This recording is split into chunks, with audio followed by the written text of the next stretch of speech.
football is changing and it's not changing in the right way, especially for fans. Because in the past, we had people who are mainstays in a team. Like we had people, you go to early Manchester days, and you had people staying in Manchester United for like 10 years, 8 years, 7 years. You go to Arsenal in late 1990s to early 2000, you have people staying there for 5 years, 6 years, 7 years. You go to Italy, people had to stay there until they retire. You go to La Liga, you had people just staying there for quite a while until they had to move. But that is not there anymore. Like right now, even a player staying in a club for 5 years is so long. Like players just wants to do the first contract, 4 years, 3 years contract, and they also will probably, it's just like it's a movement, it's a career ladder. It's like I'm just here in Wolves for 2 years, and then here 2 years, and then here 2 years, and then here 2 years. For like 10 years, they have moved for five, six, seven, eight clubs.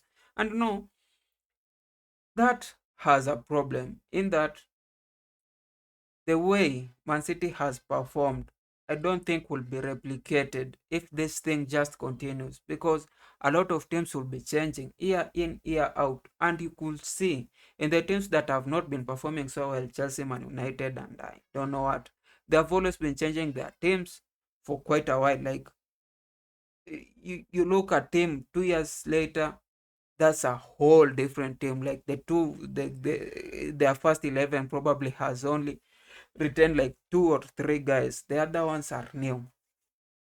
And if I'm looking back, I'm trying to see what started it. I think the first team that probably were instrumental on that would be the Galacticos, because they were not that cut the academy from the first team, that cut the youth team from the first team.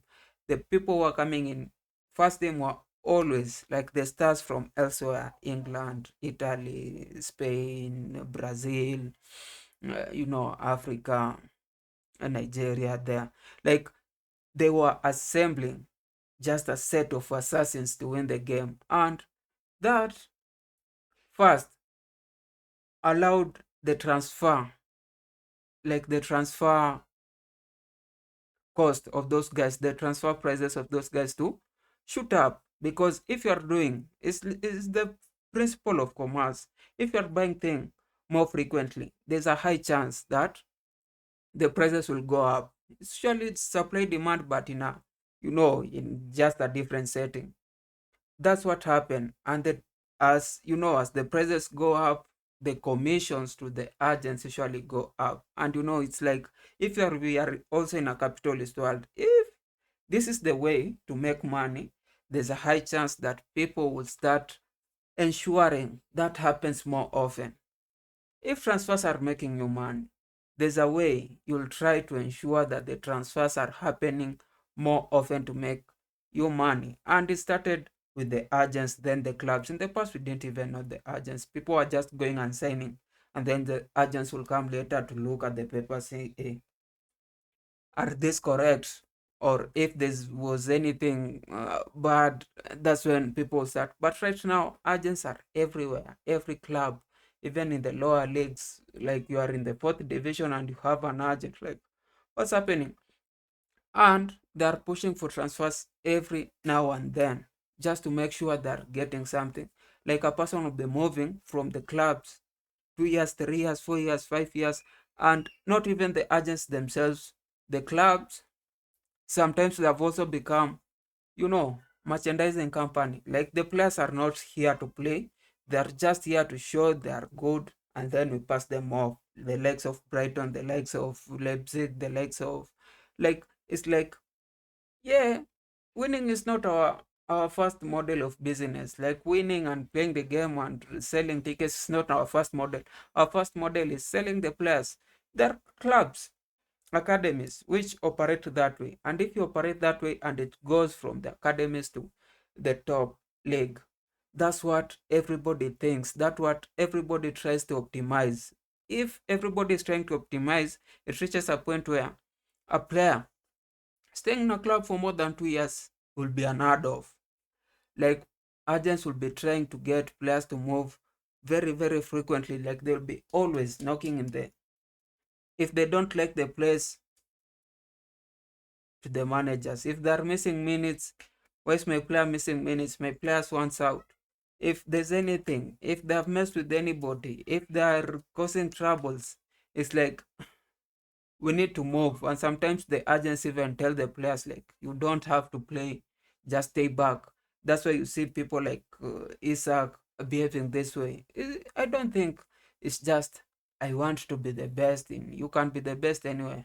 The reason why you want to move too quick is probably because more money, more transfers, and the agents also are getting their commissions, getting their cost, and that is ruining the game because first will not have a team that dominates for so long. The team, like even if you see Man City, the way they have dominated is because they have had like the backbone of the team staying in that team for so long, like the people like Silva, Bernardo, Gundogan, De Bruyne, Ederson, staying for that long, like 5 years, 6 years, 7 years. So if they start dominating, they'll dominate for long. That's what happened with Man United. That's also what happened with Chelsea for some. That's what happened with Italy, Juventus. That's what happened with uh, Barcelona with the Messi and Xavi. It was like because the mainstays, the backbone of the team were there every now and they knew how to play. They were so good and nobody was trying to ruin them, trying to get somebody from their club. They were giving the same consistent performance over a long period of time, winning a lot of games, year in, year out, year in. Like we are going through a period where a team, like a top team, because it's like a musical chairs. It was always a top team getting players from the bottom, like getting players from, the mid-table teams and the lower league team. But we have come to a point where these players are even shifting. Like how many players have Arsenal bought from Chelsea? And at the same time, Chelsea are buying players from another top team. And it's like, you have seen, I think you have seen the meme where Man United, no, Bayer Leverkusen bought a right back from Real Madrid. Real Madrid bought a right back from Liverpool. Liverpool bought a right back from Bayer Leverkusen. And it's like, what's happening here? Like, who's getting the raw deal? They're just shifting. Is Frimpong better than Alexander? Who's better than, like, who's getting the raw deal? And you can see even the transfer prices are not that huge. Like for Alexander, he went for I think 10. Was it 10 or 5? But it's the better one, and probably is not receiving far higher salary than Frimpong or the other ones. Like it reaches a point where you are thinking like, are we getting played? Like who's the over who has the money here? Who's buying the guys that need to win the league?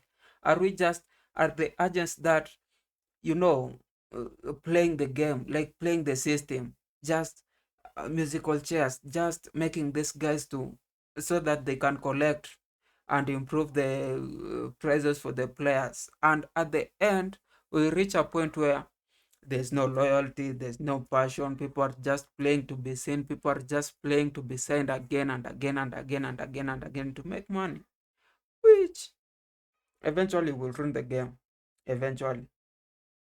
Eventually there'll not be loyalty from fans to it. Will be like this whole scenario where a whole team from United can just change their jerseys and say we are Chelsea.